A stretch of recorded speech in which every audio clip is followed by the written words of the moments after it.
El Shaddai is ENKI, which telling us that it was part of some form of genetic engineering program. Right? So they working to cultivate the land.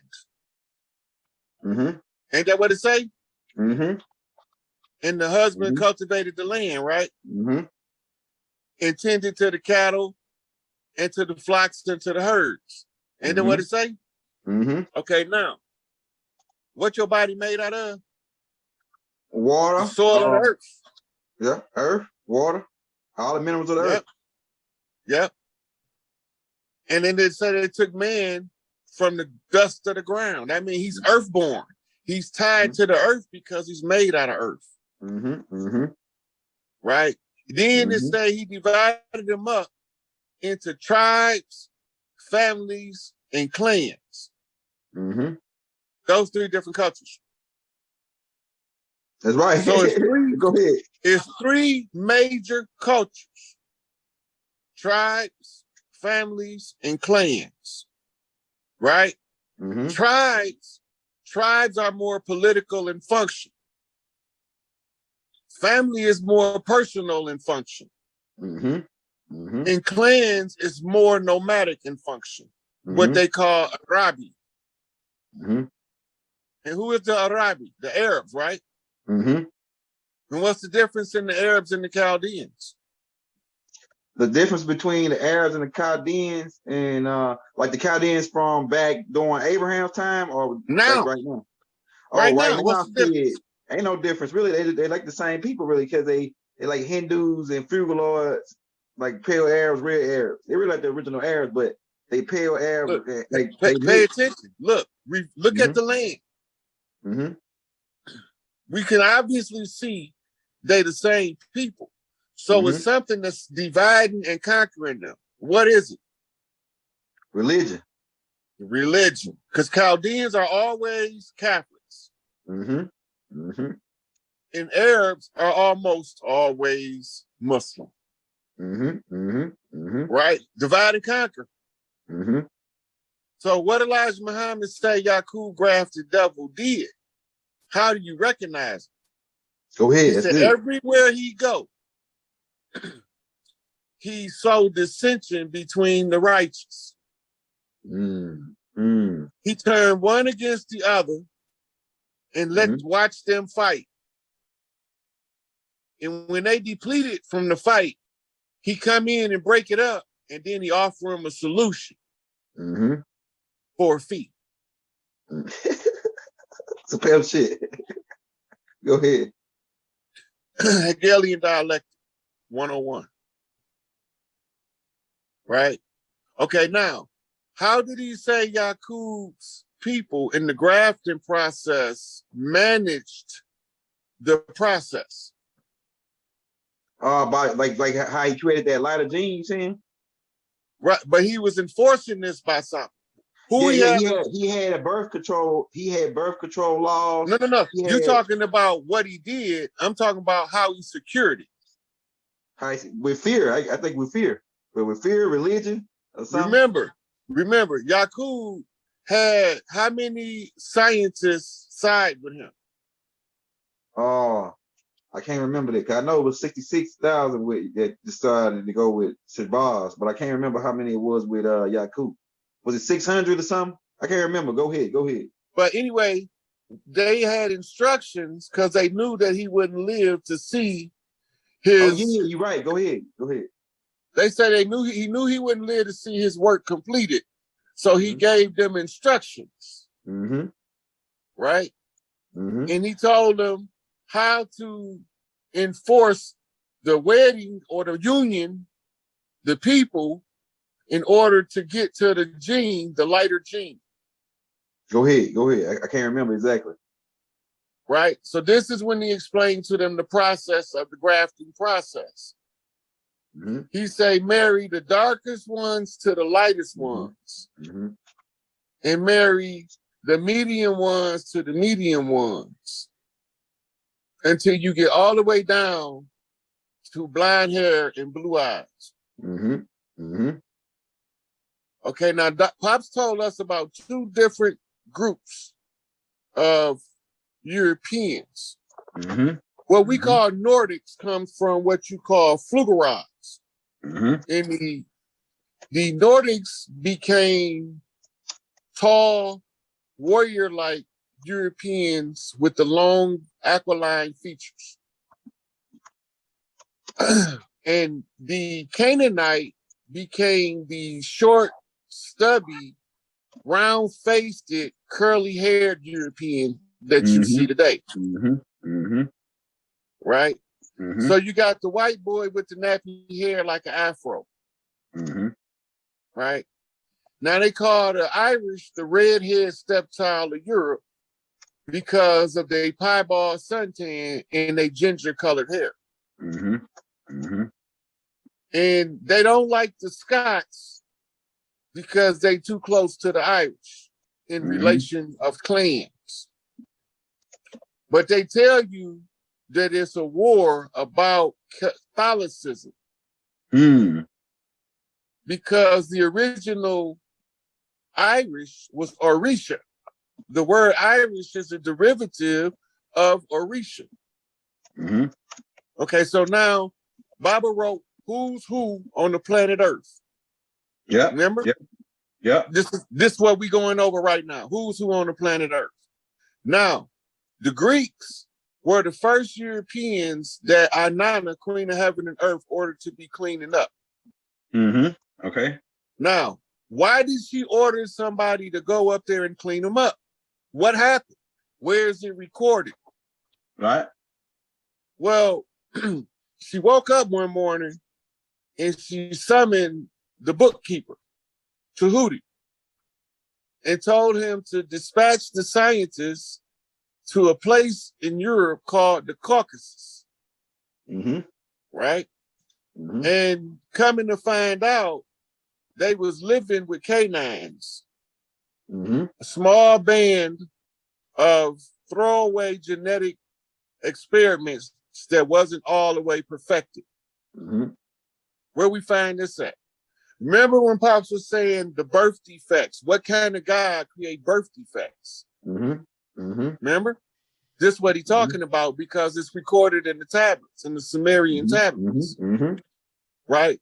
That they had used sulfur instead of carbon to create the genetic experiment, and the ones that didn't meet the standard, they were supposed to burn them in the fire and fire and brimstones of Gehenna. But that sent them into what they call a soul cycle loop, and they will keep coming back defective. That's interesting. They can't get out of the Earth's atmosphere as an energy flux. In 3D terms, that means they denied the right to ascend. Now, when they returned, the Egyptian hieroglyph said that Isis was brought a creature from Europe, and when they brought him in, she asked the question, what manner of beast is this? Go ahead.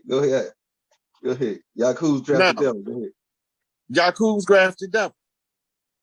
Remember, it's a war and a competition between two warring Anunnaki family members. Sibling rivalry, one trying to top the other. ENLIL heard about the good time ENKI was having with the Earth people and got jealous. Where do we know about a God that got jealous? In the Bible. And what did he say? I'm a jealous God. Don't put no God before me. No other God. If he was really a God, he wouldn't even be worried about that bitch ass shit. Yeah, right? Go ahead. That sounds like some gay shit to me. Just me. I'm the only one. You can only worship me. Look. So if he got jealous, where do we know the story that we went over earlier of a brother that got jealous? Yishak was YAAKUB's father, and he was jealous of his brother because of the rule too. Like it's, I guess that story like spiraled down through different. Go back to the Emerald Tablets for what you just said. Tahuti say in the Emerald Tablets, Star say, "Know, man, that life is cycles within cycles. If you interrupt the pattern, you break the cycle.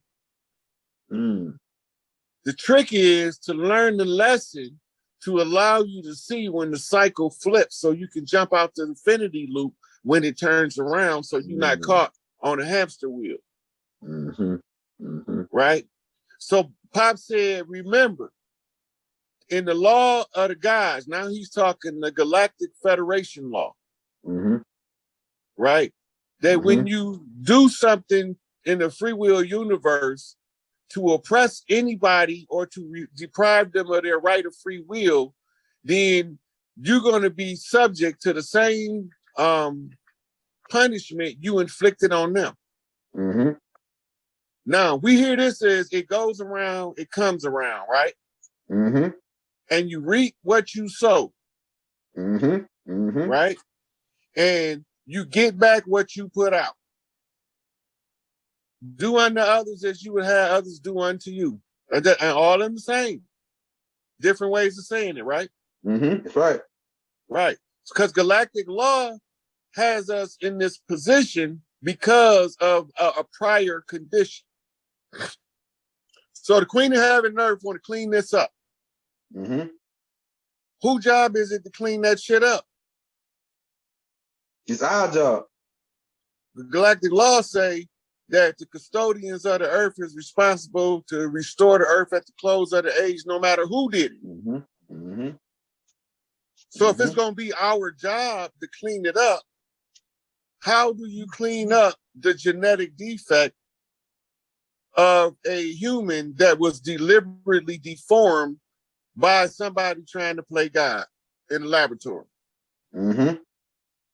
Right? What's the treatment for it? What's the remedy? Because they're going to keep coming back. And if they try to use too much brain power, they're going to shrivel up like Stephen Hawking.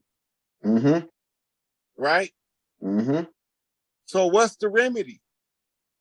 Yeah, what's the remedy? What's the remedy? One drop of Anunnaki blood cleans up all of the birth defects. Oh. Hey, okay, like, let me pause right there. Let me ask you this. All right, dealing with the O type blood, you got O positive, O negative, AB, positive, negative, AB. Now, from my studying, I'm starting to figure out the special different type of blood on the O type. Now, you said one drop of blood. So what is it? One drop of the O positive, or is it one type? Could you break that down on the blood deal too? To add that into the YAAKUB because it connects with the blood typing. The blood typing tells them from where you came, because you tied to the earth. The blood types are altered by the frequency of the earth when you traverse to a different location. It's the frequency of the earth is changing the frequency in the DNA because we organic to the land, we tied to the earth. So as we move across the earth, it's just like you're changing radio stations on the radio as you move across the country. The earth has to keep you in tune with it in order for you not to fall apart and turn into a big pile of mush on the earth. Right? A genetic soup laying in the middle of nowhere. Right? So earth, you have to be compatible with the earth to a certain degree in order to remain here, or else the earth will start to pull you apart. They call it gravity. But it's the electromagnetic field that puts the energy at play in a torsion field that gives the illusion of gravity, as they describe it. Gravity is the weak force, but the electromagnetic field holds in position according to the way that the rays of light hit the magnetic field.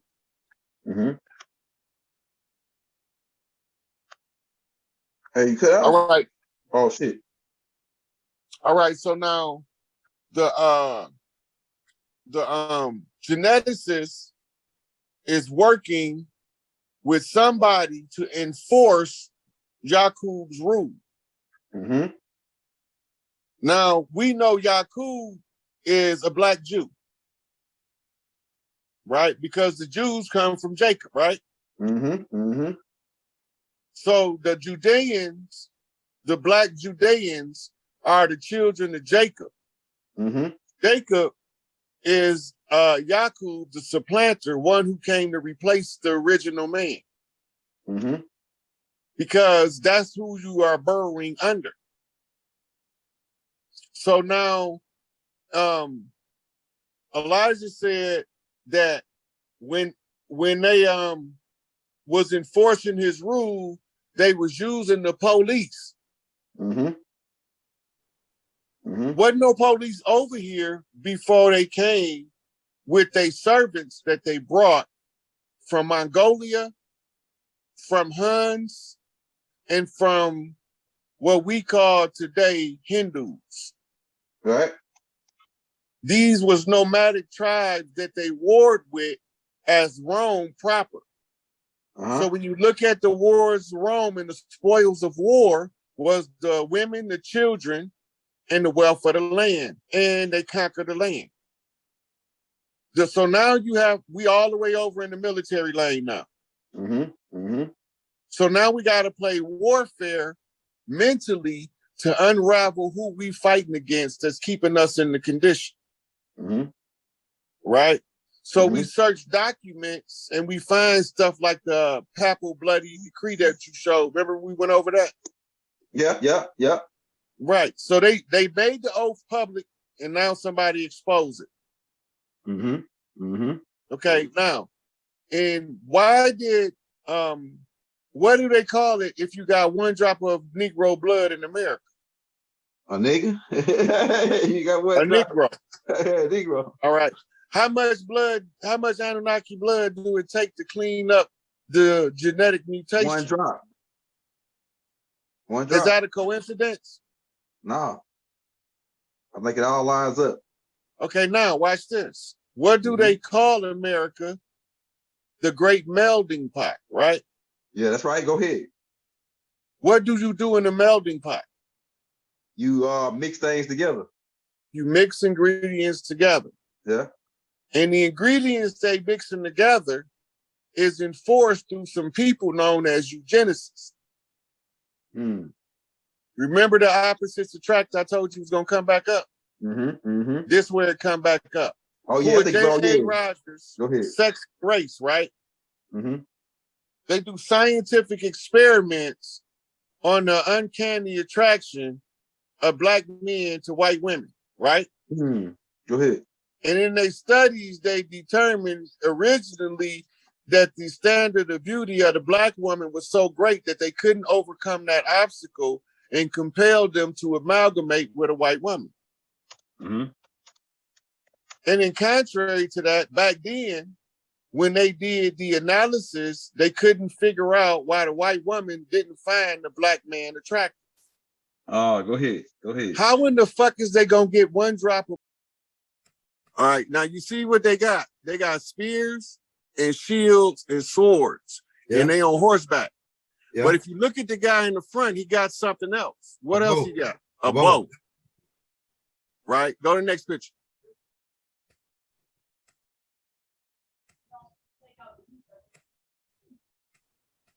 Let's look at their facial features. Yeah. Blow it up some more. We're gonna see what their face look like. So these are Mongols. Okay.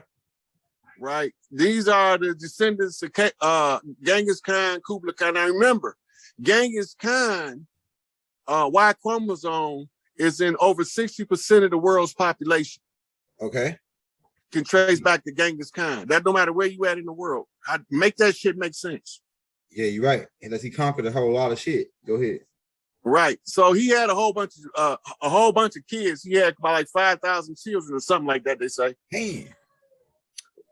But the whole thing being is the Rome was taking these people as slaves. When they lose, they become Rome slaves. Like if you send a platoon out and they lose, whoever left is going to Rome to be a slave as a POW. Yeah. Okay. All right. This is your next picture.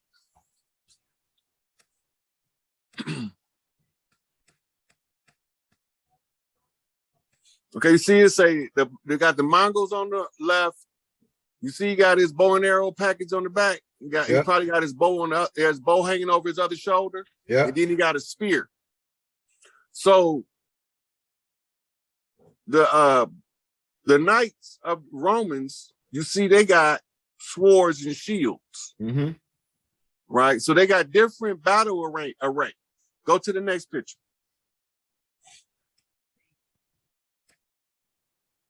Got him. This is the club. This is the colors for a biker club. Now, the Mongols are nomads, and all nomads to us over here fall under the jurisdiction of Hell's Angels if they ride the steel horse. So you see they got their colors.